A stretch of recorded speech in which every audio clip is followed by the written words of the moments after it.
Inaasahang magiging produktibo ang state visit ni Pangulong Ferdinand R. Marcos Jr. sa Cambodia ngayong linggo. Ilang kasunduan ang nakatakdang lagdaan.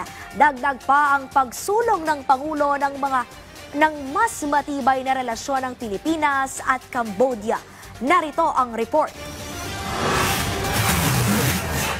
Tatlong kasunduan ang inaasahang lalagdaan sa pagitan ng Pilipinas at Cambodia sa magiging state visit ni Pangulong Ferdinand R. Marcos Jr. sa naturang bansa mula bukas September 9 hanggang Martes September 11. Ayon sa Foreign Affairs Department, sakop ng naturang mga kasunduan ang pagpapabuti ng edukasyon, air services at ang pagtugon sa transnational crimes. I cannot share the details of the agreement at the moment, but yes, we can discuss. We expect that various forms of transnational crimes will be discussed.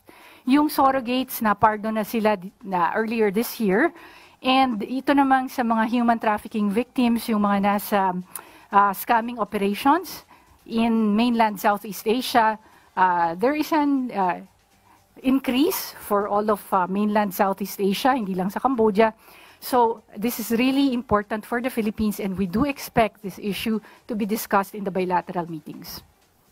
Kabilang din sa mga aktibidad ng Pangulo ang pakikipagpulong kay Cambodian Prime Minister Hun Manet upang talakayin ang pagpapalawak ng kooperasyon sa iba't ibang usapin na naglalayong mas patatagin pa ang ugnayan ng dalawang bansa.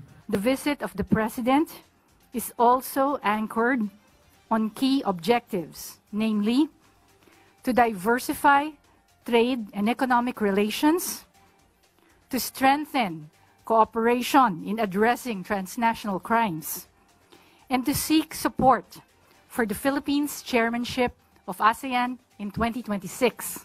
Dadaluhan din ng Chief Executive ang isang business roundtable kasama ang mga negosyante mula Pilipinas at Cambodia upang tuklasin ang mga paraan para mapalawak ang merkado at mapalakas ang kalakalan, hindi lamang sa pagitan ng dalawang bansa, kundi pati na sa ASEAN region.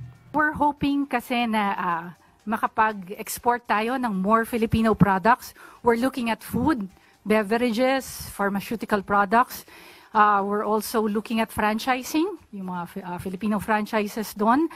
And we hope to have more Cambodian tourists coming to the Philippines and more Filipino tourists going to Cambodia.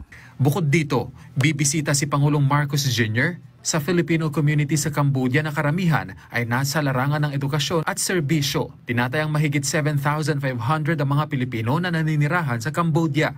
Kasama ng Pangulo sa pagbisita si First Lady Liza Araneta Marcos, pati na ang ilang miyembro ng kanyang gabinete.